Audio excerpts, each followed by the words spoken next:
Assalamualaikum warahmatullahi wabarakatuh. Waalaikumsalam warahmatullahi wabarakatuh. Alhamdulillahi rabbil alamin, wassalatu wassalamu ala asyrafil anbiya wal mursalin wa ala alihi wa sahbihi asma'in, amma ba'du. Rabbi israh li sadri wa yassir li amri wahlul 'uqdatam min lisani yafqahu qawli. Ya Fattahu ya Alim, ya Fattahu ya Alim, ya Fattahu ya Alim. Alhamdulillahirabbil alamin. Atur nuhun kasadayana jamaah mushola sedikit anu tiasa dugi dongkap luangkeun waktosna kangge ngalaksanakeun kewajiban sesarengan salat berjamaah Isya, dilanjutkeun salat tarawih sareng witirna. Mudah-mudahan urang sadayana dina sasih nu mulia ieu sasih Ramadan anu kantun sabaraha dinten deui, malam Sabtu ayeuna, malam Sabtu, malam Minggu, malam Senin, malam Selasa, malam Rebo. Lebaran malam Rebo sanes, malam naon? Malam Kamis. Opat dinten deui, 5 dinten deui. Sakadak deui. Mudah-mudahan dina saur hadinten kapayun deui, urang tingkatkeun deui semangat ibadahna, semangat puasana, tadarusna, tarawehna, sadayana. Mudah-mudahan menjelang akhir-akhir kembali semangatna seperti awal-awal, kembali ikhlasna, anu tangtosna harapan urang sadaya, jaga di akhirat ditampi segala ibadah urang anu tangtosna biasa nyelametkeun urang, anu biasa ngabotkeun kana timbangan amal urang, hitungan hisab urang. Mumpung aya di alam dunya seueurkeun ngumpulkeun bekal. Amin ya rabbal alamin. Bismillahirrahmanirrahim. Wal maqalatu al-khamisah asrah 15. An Abi Bakrin Siddiq radhiyallahu anhu fi qouli ta'ala dhaharal fasalu fil bari wal bahr. Qala Abu Bakar fi tafsir dzalik. Nasihat dari sahabat Abu Bakar ini menjadi nasihat yang ke-15 pada bab yang kedua ini.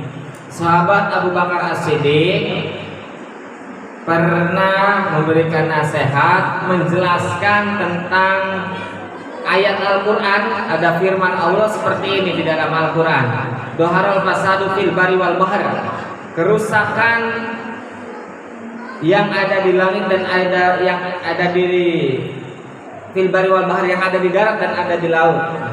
Jelaslah, tampaklah kerusakan yang ada di daratan dan yang ada di lautan.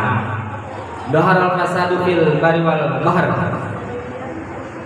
Sahabat Abu Bakar ngajelaskeun ayat ieu.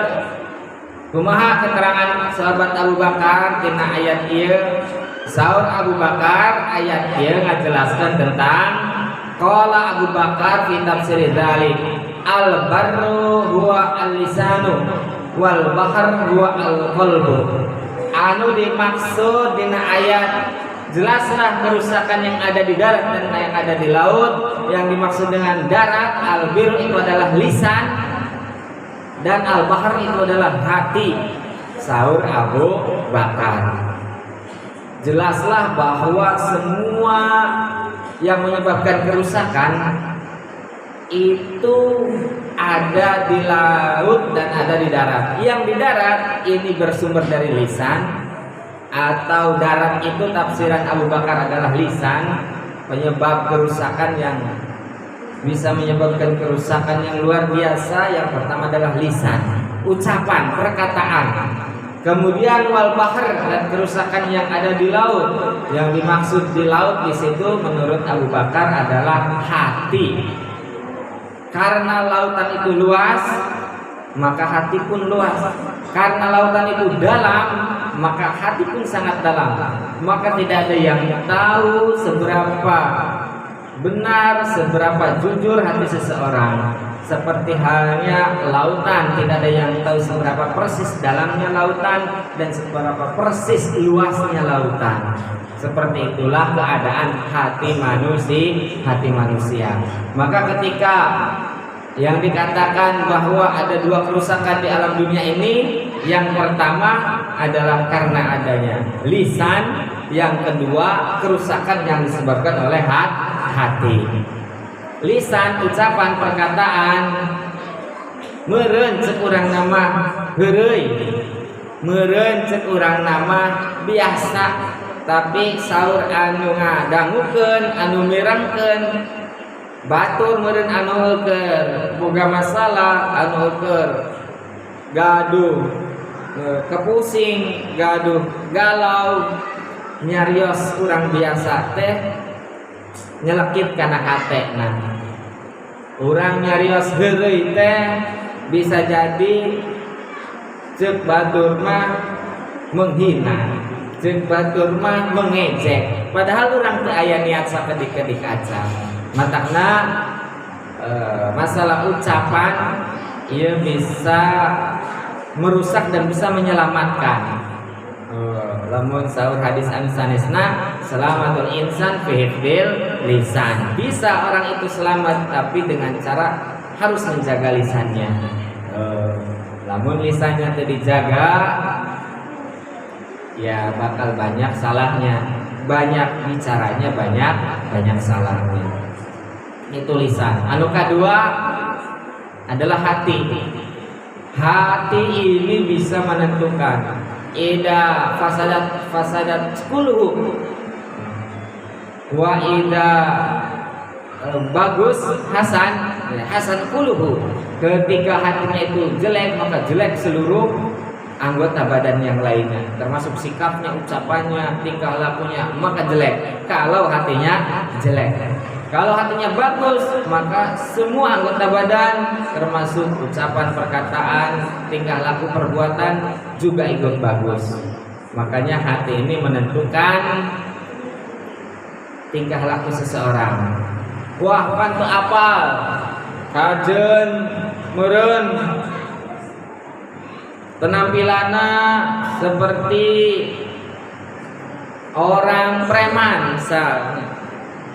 Ucapannya kasar, tapi hatinya mah lembut. Penampilannya seperti preman, tapi hatinya mah jujur. Iya, mungkin ada yang seperti itu. Mungkin ada yang seperti itu.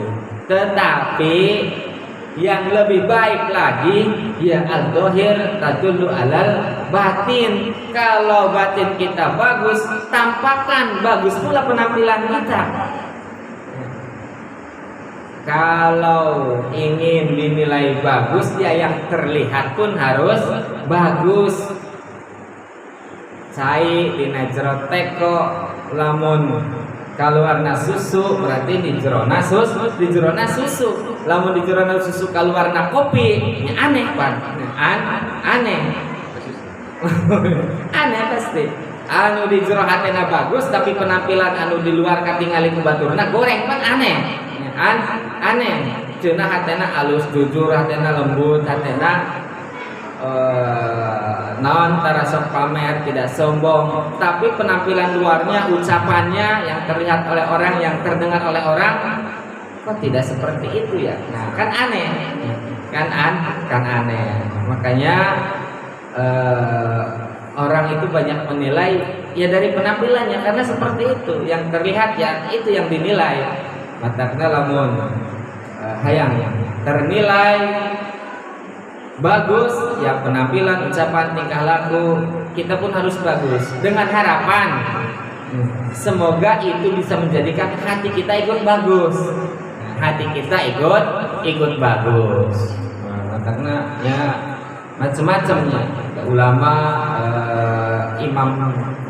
Imam Malik, gurunya Imam Syafi'i, itu Imam Syafi'i gurunya punya guru namanya Imam Malik, pakaiannya bagus sekali, jubah terus, seorang pedagang, tapi ahli agama. Gurunya Imam Syafi'i ini saja termasuk madzhabul arba'ah yang bisa mencetuskan hukum, apalagi gurunya. Kenapa kok seperti terlihat cinta dunia? Pakaiannya bagus, dagang, ada dia. Tidak nampak sekali tentang kezuhudannya. Zuhudnya tidak terikat dunia. Buktinya dia punya segalanya. Ya karena dia satu alasannya ingin menghargai ilmu yang ada dalam dirinya. Dihargai, ilmu itu mahal, ilmu itu mulia, maka tampakkan dengan penampilan kita.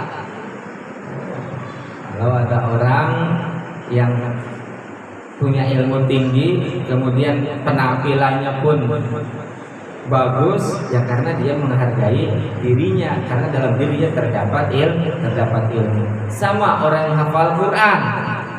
Orang yang hafal Quran, misal dia harus menampilkan sesuatu yang terlihat oleh orang lain tampak bagus karena Al-Quran itu bagus, tampak indah karena Al-Quran itu indah, karena dalam dirinya ada Al-Quran, dalam dirinya ada hafalan Al-Quran. Makanya ya tidak sembarangan, gitu. Tidak sembarangan. Kembali deh. Ada dua perkara kerusakan, yaitu kerusakan yang tampak sekali terlihat di darat dan kerusakan yang tampak terlihat di lautan. Apa saja kerusakan yang di darat dan yang di laut? Kerusakan yang di darat diibaratkan kerusakan yang disebabkan oleh lisan, menjadi penyebab utama kerusakan yang ada di daratan. Kemudian yang kedua, kerusakan yang ada di lautan. Maksudnya yang ada di lautan adalah yang tidak tampak. Yang tidak tampak itu hati. Maka kerusakan yang kedua adalah kerusakan hati. Karena ketika hati sudah rusak, maka rusak seluruh anggota badan kita, sampai tingkah laku dan ucapan kita pun ikut rusak. Nah, mudah-mudahan sadayana jamaah mushola asidqiyah ieu baik zahirnya ataupun batinnya, baik tingkah laku ataupun hatinya, ucapannya, perbuatannya, semua dijaga oleh Allah. Amin ya rabbal alamin. Supaya kita terhindar dari kerusakan, baik kerusakan yang tampak ataupun kerusakan yang tidak tampak, yaitu kerusakan yang ada di dalam hati. Apa sih yang bisa merusak? Sifat-sifat iri, sombong, ria, ingin dipuji, tidak senang melihat orang lain bahagia. Yaitu kerusakan-kerusakan yang ada di dalam hati, tidak tampak tapi tidak terukur luasnya, tidak terukur dalamnya. Alah-alah kerusakan anu ketempo. Sebab hati mah tidak terlihat, dan itu justru melebihi kerusakan yang terlihat. Mudah-mudahan dijaga sadayana. Amin ya rabbal alamin. Seperti hadis-hadis sebelumnya, bahwa kalau ada maksiat yang dilandaskan dengan keinginan syahwat, itu masih banyak kesempatan untuk diampuni sama Allah. Tapi kalau ada maksiat yang dilandasi dengan kesombongan, al-kibr, ya, seperti halnya jin, maksiat tidak mau ikut perintah Allah karena dia sombong, maka dia sedikit kemungkinan untuk diampuni, bahkan tidak diampuni kalau iblis, sampai akhirnya abadi akan masuk neraka selama-lamanya. Na'udzubillahi min dzalik. Assalamualaikum warahmatullahi wabarakatuh. Waalaikumsalam. صل على سيدنا حبيبنا وشفيعنا كريمنا مولانا محمد وسلم رضي الله تبارك وتعالى على سيدنا بسم الله الرحمن الرحيم الاولين والاخرين حمدا شاكرين على العالمين حمدا يفيد اعمال باقي مزيدا يا الله يا ربنا لك الحمد ولك الشكر وبارك رب الجلال والاكرام وعلم الجمال اللهم اجعلنا في أعلى الذاكرين ومن أعمال الشاكرين ولقضائك ربنا شاكرين ومن الحرم مرزوقين ومن الحرم معصومين اللهم تقبل منا صلاتنا وصيامنا وقيامنا وتسبيحنا وتهليلنا وقراءة قرآننا وسنة أولادنا من كل يا الله برحمتك يا أرحم الراحمين والحمد لله رب العالمين. بسم الله الرحمن الرحيم. nawaitu samal ghadi an adai fardhi syahri ramadhani hadhihi sanati wa billahi ta'ala nyati puasa dina paisukan fardhu raqaban fardhu